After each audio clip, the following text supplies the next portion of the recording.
Hello and welcome to this special event for Digital City Festival 2021, Northcoders and theidol.com solving the people and technology puzzle. My name's Amul Batra, I'm the Chief Partnerships Officer at Northcoders. So what is Northcoders? Northcoders is the coding bootcamp for the North. We are celebrating our 5th anniversary during Digital City Festival 2021.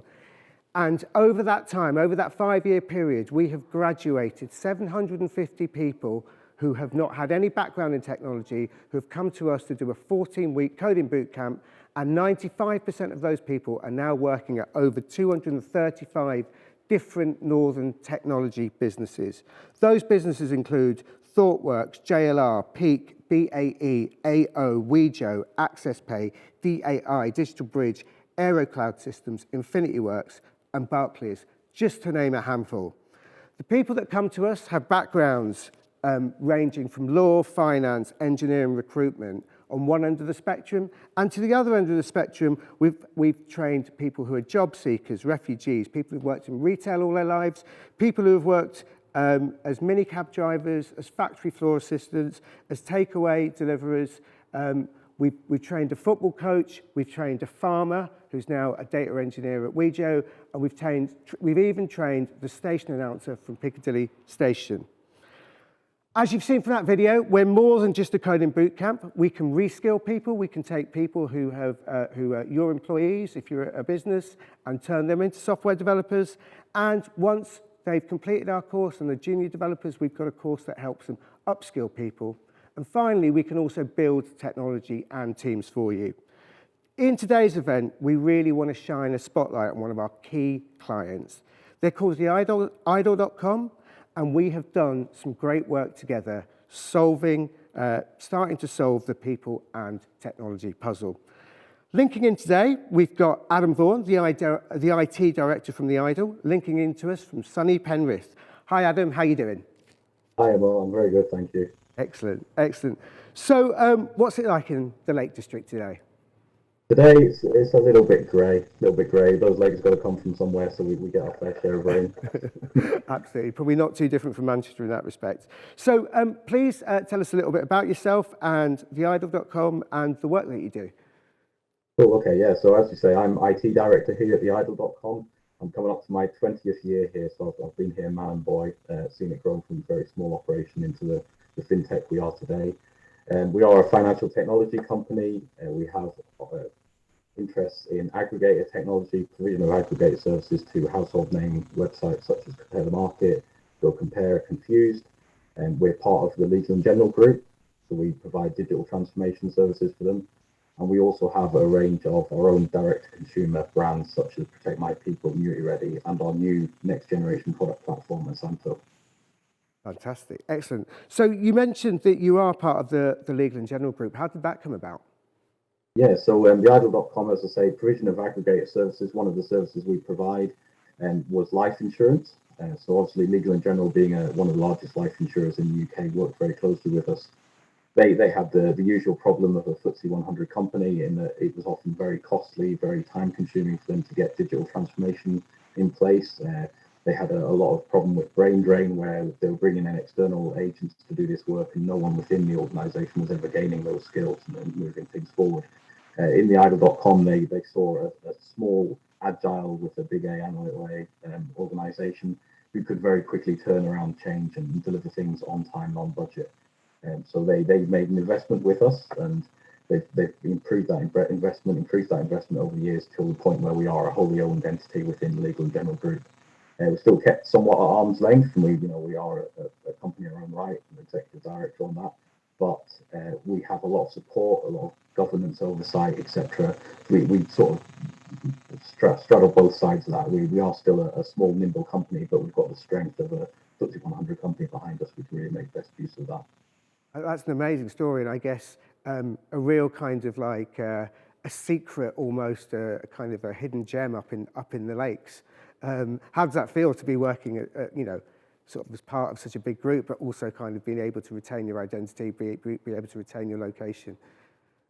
Yeah, no, it's been phenomenal. It's been absolutely phenomenal. I don't mind saying that. As I say, I've been here since there were 6 of us, so I think I was employee number 2 in the IT department. Employee number 1's gone on to be managing director, by the way. But yeah, so whenever you see the big company roll in, you think, oh, is this going to change things? Is it going to really ruin who we are? And it's not been like that at all.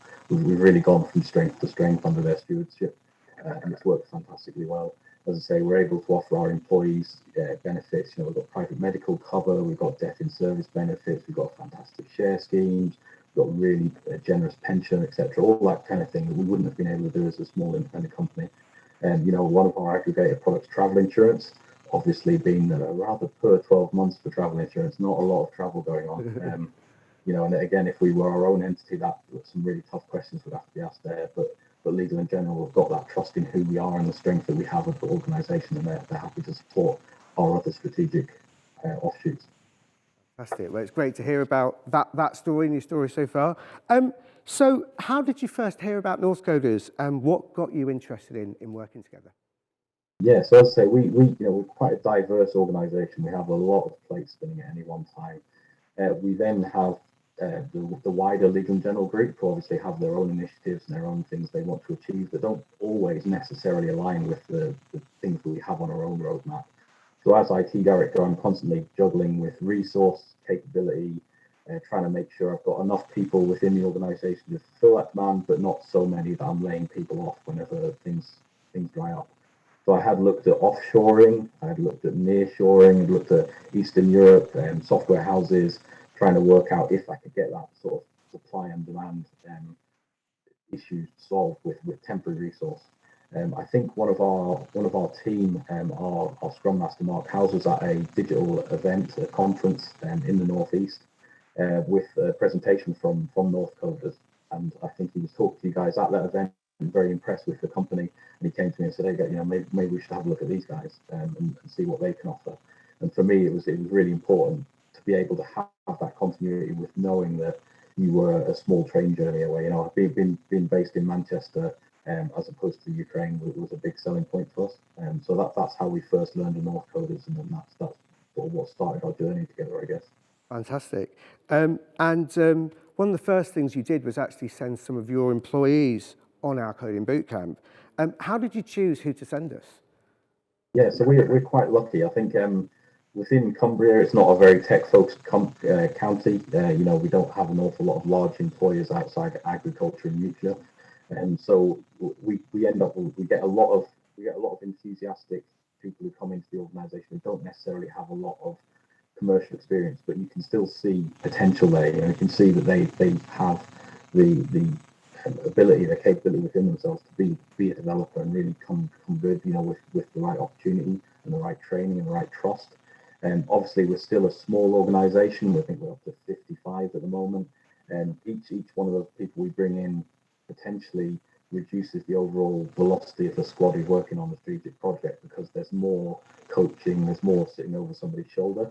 I think in this instance, we were pretty much at capacity with training. We couldn't bring in anyone else at that level, but to do our in-house training. So we thought actually we could potentially send these guys off. They've absolutely got what it takes to be developers. We could send them off to a company like Northcoders.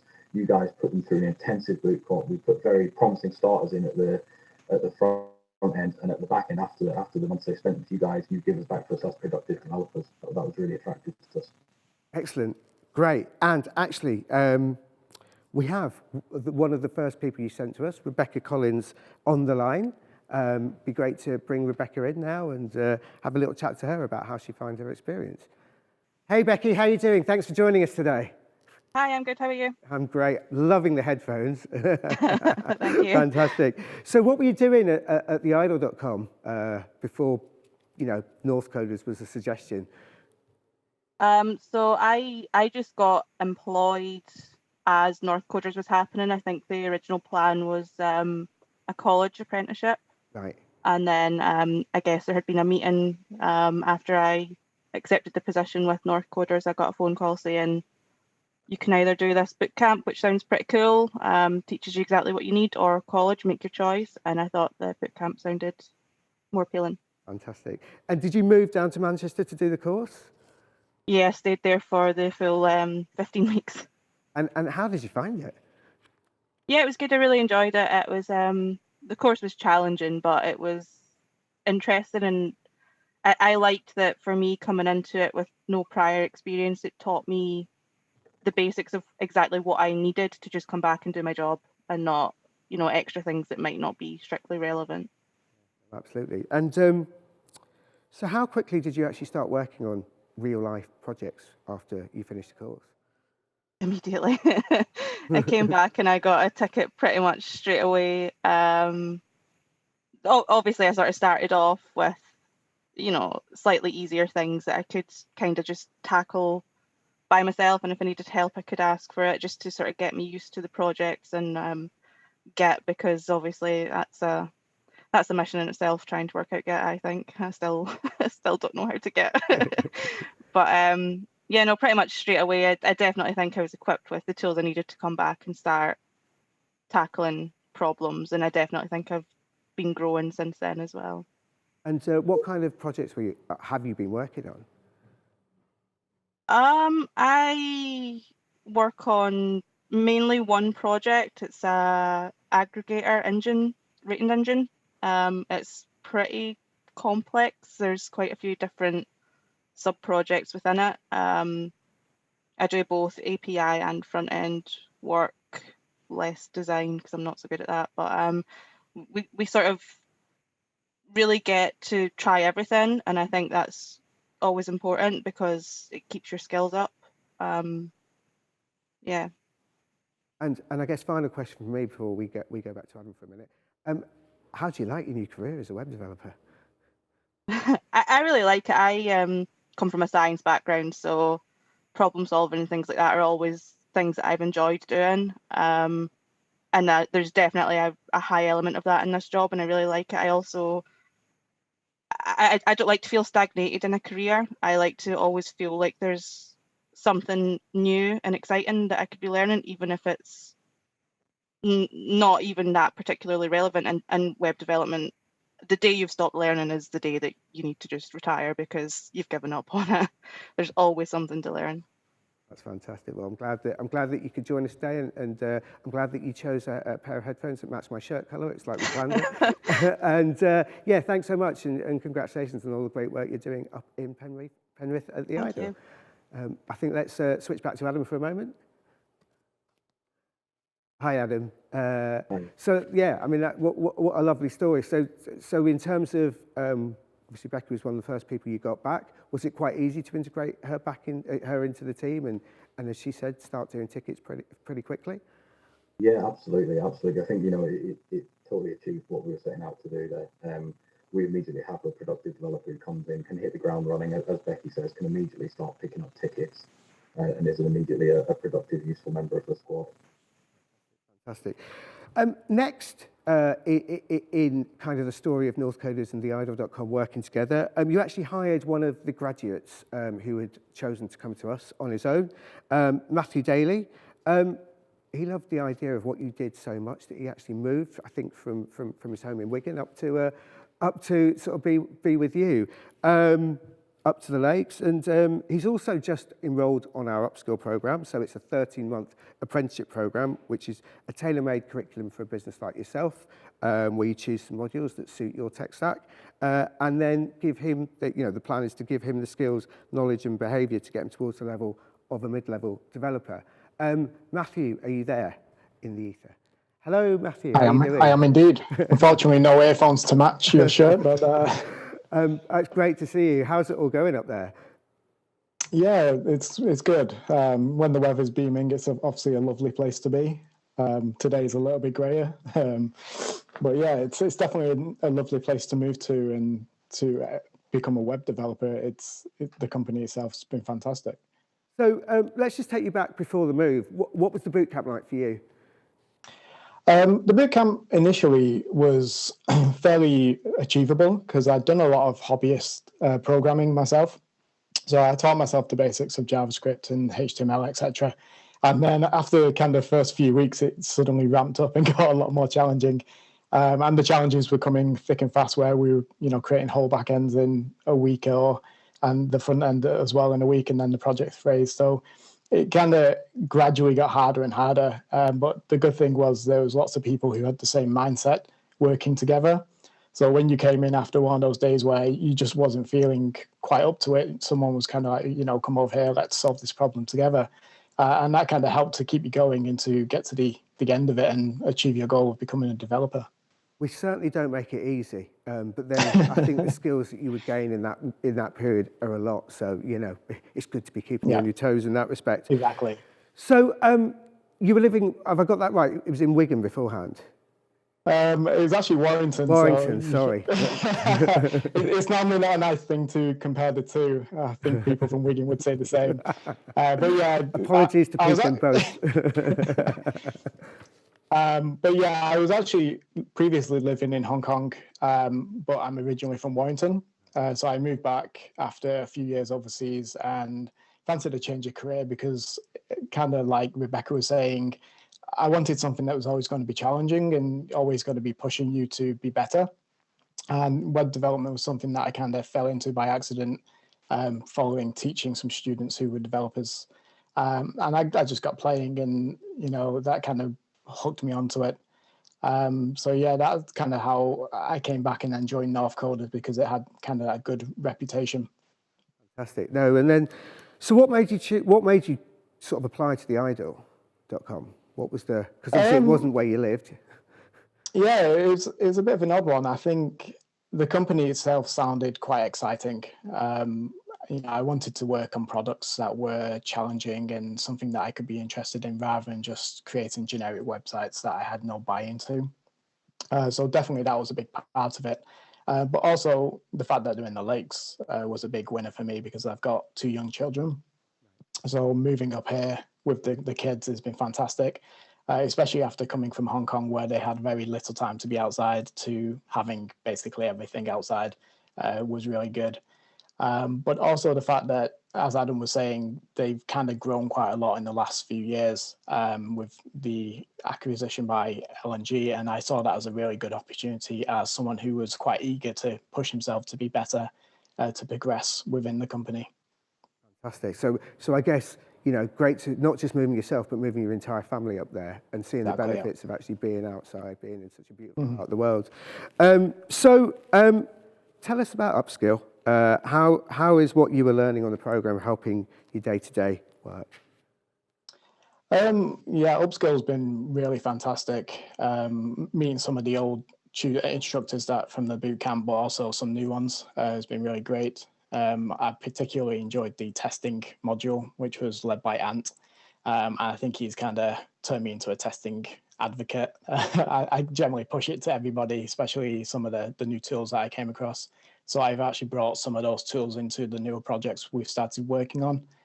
In particular, on the front end, we started using Testing Library, which has a big focus on accessibility testing as well. So if the screen reader can't see it, it will fail the test. So that kind of thing is something I've really been pushing. And then obviously moving more onto TypeScript now. It's something I was really keen to develop further after speaking with a colleague about this kind of technology and how it could benefit us as a company. And that's something we are gradually introducing as well, more and more. So you feel like actually through what you're learning on the Upskill program, you're actually being able to have an influence on the actual technology that's used within the business. Yeah, so that's the big thing about the idol, I think, is you do have a lot of autonomy to bring technologies in that you think are going to be good for a project. And, you know, you can strive towards becoming the best company that we can be by sharing our knowledge across the team. So, for example, in my team at the moment, some members are, you know, more back-end focused, so I'm learning a lot from that side of it. But then I'm bringing in this kind of front-end testing, and I feel like I'm contributing to the team, which has been fantastic for me as a developer, and obviously for a confidence boost to put that imposter syndrome at bay when it does creep in. Excellent. And we've got more to come, so I guess you're going to be doing the DevOps and Cloud Masterclass quite soon as well. Exactly, yeah. So definitely looking forward to that. Had a bit of a play with AWS, but nowhere near confident yet. So hoping at the end of that workshop, it's going to be much easier for me. Thanks so much for joining us. It's great to see you again, Matthew. Take care. Likewise. You too. Right. Adam, That's obviously another lovely little story. How do you find it when people like, because you've got quite a few people on the upskill program, but people like Matthew are bringing in these new technologies. Do you feel that it's fairly natural to give them that autonomy that Matthew was talking about? Yeah, absolutely. I think that it's a bit, as I said before, we aren't traditionally.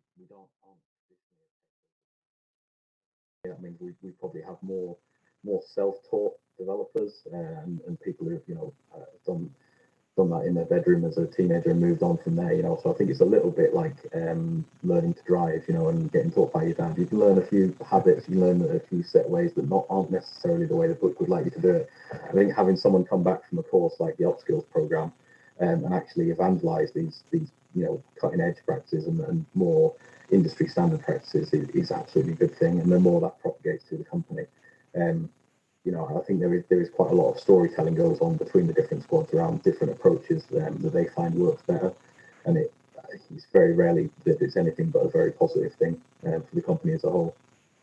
And I guess the hidden beauty of all of that at the moment is that it's funded by government funding through apprenticeship levy, or I know obviously you can tap into the LNG levy, but other companies can kind of use the co-investment, so they only actually pay 5% of the training. So I guess that's just an added bonus, right? Yeah, totally. Yeah, I mean, we take full advantage of being a levy-paying company. You have to pay into this fund. You should absolutely make the most of it. And I think a company like Northcoders absolutely helps you to get the most bang for your buck compared to, say, a community college or somewhere similar who will have a course with the right sounding title, but maybe lacking, as Matt was saying there, some of the more cutting edge and widely industry recognized practices such as unit testing, etc. Excellent. And it doesn't end there, really. We've also done one of these development projects I was talking about in the introduction. So we set up Northcoders set up an internal development team of kind of recent Northcoders graduates to build you a new project at theidle.com. Can you tell us more about the project and kind of how that all kind of unfolded? Yeah, absolutely. So I think, our interactions with Northcoders up to then had been as a training provider, as someone we could send staff to gain those skills and gain that recognition of the way the industry works. I think again, going back to my original problem, a lot of times I have projects I'd like to move on. I don't necessarily have resource available for or a strong strategic pull for. So the next problem to solve, whether or not Northcoders could help us with that problem, was whether or not there could be a pool of resource we could drop a project into, in trust that it's being driven and looked after and delivered, and also all the benefits of it taking place in a company like Northcoders, which aligns very closely to us from a cultural point of view, from a ways of working point of view. From having visited your offices, talked to you guys, talked to the people who are actually working on the project. It works in a very similar way culturally wise to the way we do here, which is not that of a sweatshop software house. It is very much an inclusive and very positively engaged environment, and that speaks to us as a company. So we asked you to take on a project for us and to take a very high level concept and see whether we could get that something that would potentially be used on production, and I think it is very successful. And how did you find, you've talked a little bit about that kind of, coming down to the office and stuff like that. Were there any kind of hidden surprises, any things that you weren't quite expecting, or on the flip side, things that were kind of sort of more positive than you could have expected? Yeah, I think probably, as I say, the surprise for me was really that we were very much almost looking in a mirror culturally wise with the company.